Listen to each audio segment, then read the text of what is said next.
Peter the Great, a man who sought to westernize Russia, and Louis XIV, the Sun King who managed to rule for 72 years without fail. Just how did these two monarchs manage to accomplish such feats, and how did they govern their country?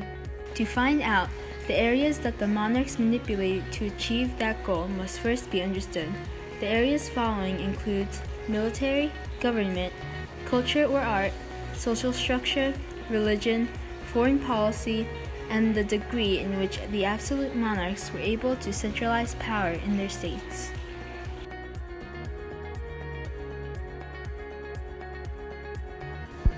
In the late 17th century, the Swedes, who were possibly one of the strongest military force at the time in Europe, were seen as a posing threat to Russia. In the year 1700, the new King of Sweden, Charles XII, routed Peter's 40,000 men with only 8,000 of his at the Battle of Narva. Due to the defeat, Peter realized how crucially important it was for him to westernize both his army and state.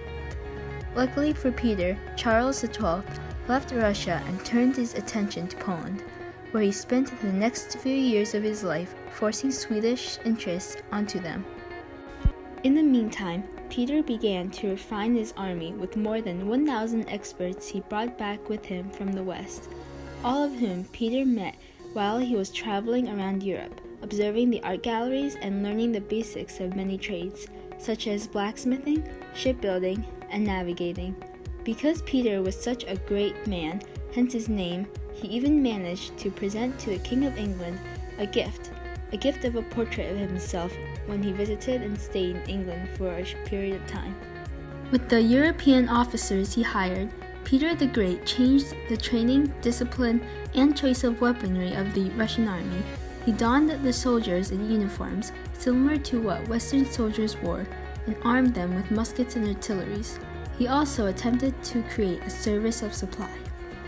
When Charles XII of Sweden attempted to invade Russia once more in 1709 at Poltava, Peter used a tactic that was later used on against Adolf Hitler.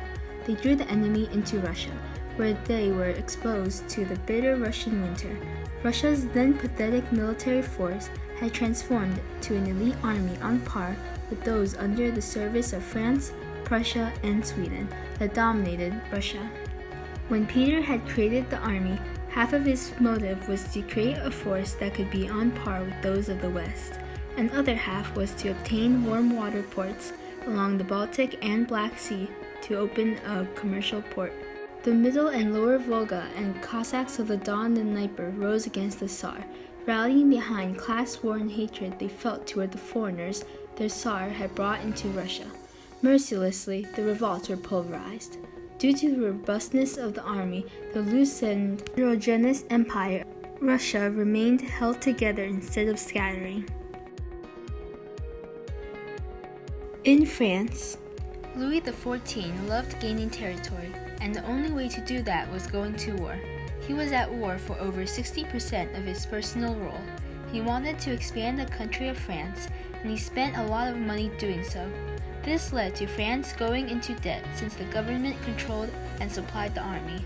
Since he needed money, he raised the taxes, although he didn't get all the tax money. Taxes went through other people before the money got to him, which meant that he wasn't getting the amount originally paid. Also, in Europe, there was always a balance of power. This meant that if one country was stronger and trying to take over, smaller countries would ally together to stop the stronger country from taking over.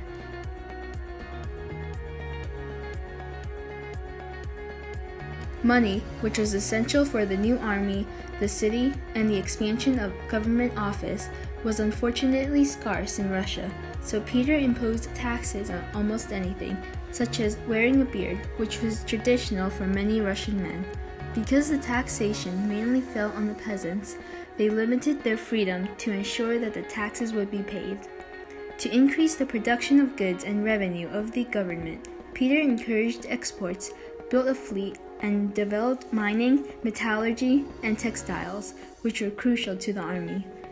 He also put together commercial companies mixed with foreigners and Russians, providing them with what capital funds were available and a supply of serfs.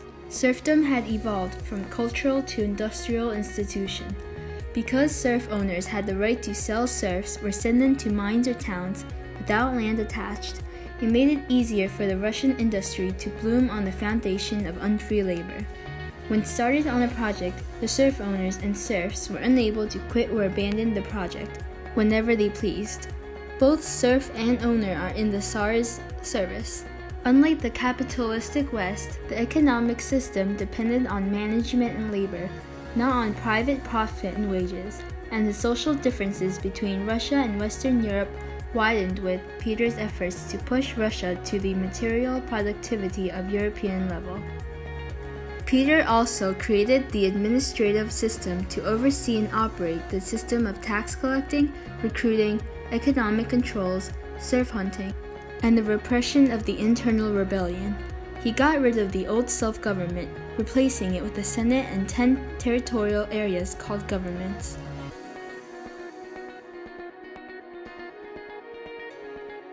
Louis XIV, an absolute monarch, made many changes to the government throughout his 54 years of personal rule. Instead of France's army being controlled by the country, he changed it so it was fully controlled by the government. This meant that the government supplied everything needed for the army and war, putting the army completely under the government's control. Although he wanted to expand the country as much as possible, he also wanted peace and order throughout the country. Throughout his entire rule, by himself, he never called the Estates General once. Louis refused to hear anyone's opinions. He just did what he wanted, when he wanted. I have no intention of sharing my authority.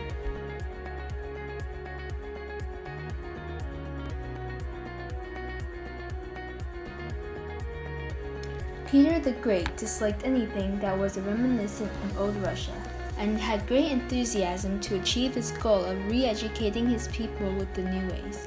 He required that the sons of the people were put into school, and even sent many abroad to study. He shaved off the beards of men in his court who kept the tradition of keeping one, and forced people to attend evening parties to learn manners. He had no respect for the upper class and tortured and executed them as easily as one would of a peasant.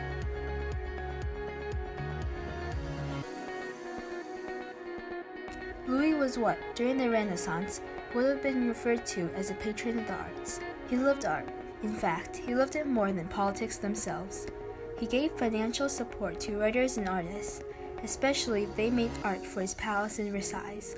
He commissioned the building of the Palace of Versailles, and he filled it with all forms of art, from the gardens outside to the architecture, to the paintings to the plays. Versailles was a crowded palace, and it was filled with art top to bottom.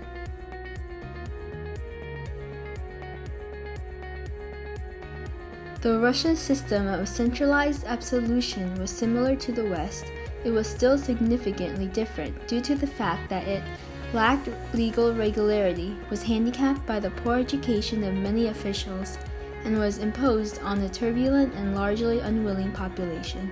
He began to develop state service that was already begun by his predecessors. State service required all serfs and aristocrats who owned land to serve in the army or civil administration, and social status didn't matter to Peter. He used them all, even foreigners with unknown background. A person's status in Russia depended on his state service, not on the inherited rank. Even a serf could rise to become a tax collector. A Scot serving in Peter's army said, "History scarcely affords an example where so many people of low birth have been raised to such dignities as in Tsar Peter's reign, or where so many of the highest birth and fortune have been leveled to the lowest ranks of life." His methods tightened the hold of autocracy, serfdom, and bureaucracy. Though his ideas mainly stuck to the nobles, it eventually made its way down the social ladder to the lower class through social conflicts.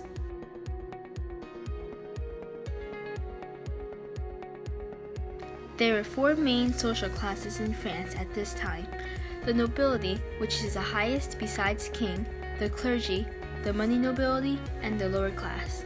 Many people were able to work their way up to nobility through services to Louis himself, instead of bloodline. Louis realized this and had to keep them from becoming king and strictly just people from the bloodlines.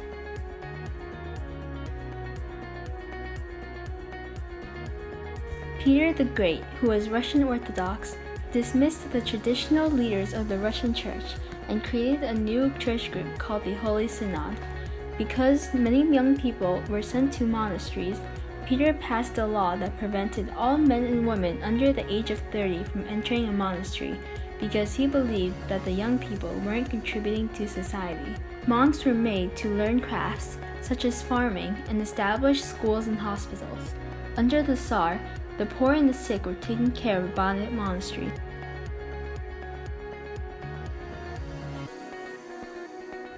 King Louis XIV, a Catholic ruler, believed it was best for France if it was all under one religion, although personally he was religiously tolerant. He decided to revoke the Edict of Nantes, which stated that Huguenots, or French Calvinists, had rights in France. Revoking this resulted in Huguenot schools closing, churches being destroyed, Huguenots being forced to be baptized as a Catholic, and possibly the worst of all, pastors that refused to recognize Catholicism as their religion were forced to leave. Clearly, Louis XIV gained a lot of support from Catholics. The Protestants that left made up a good amount of the industrial and commercial class, which resulted in the economy suffering.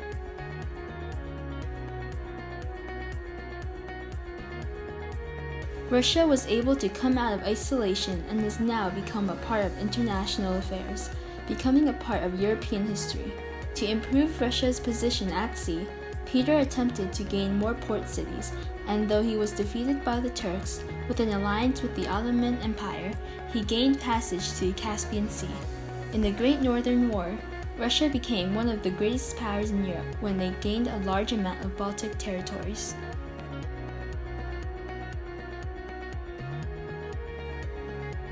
Louis XIV's go-to way of dealing with other countries was war.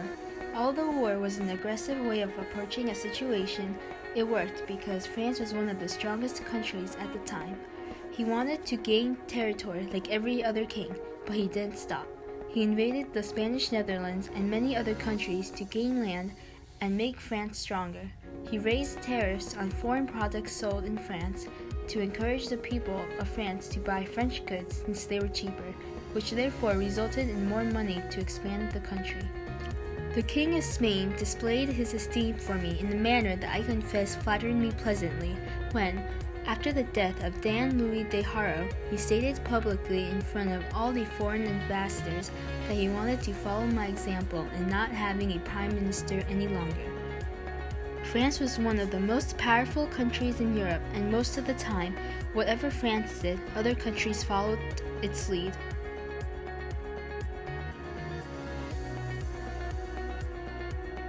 Peter the Great was able to go great lengths to westernize and improve Russia as a whole. He was able to place the church under his power and open ports to allow Russia to be a part of the international trade.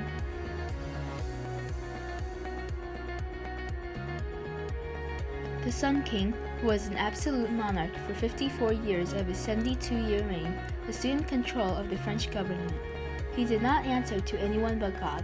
He worked hard to centralize France and its colonies, and he had an inter-council who helped him do this.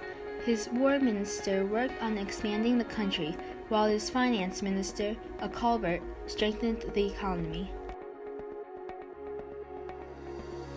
All in all, though both Louis and Peter waged war for the majority of their reign, they can both be considered unique monarchs who impacted their country for the better and worse.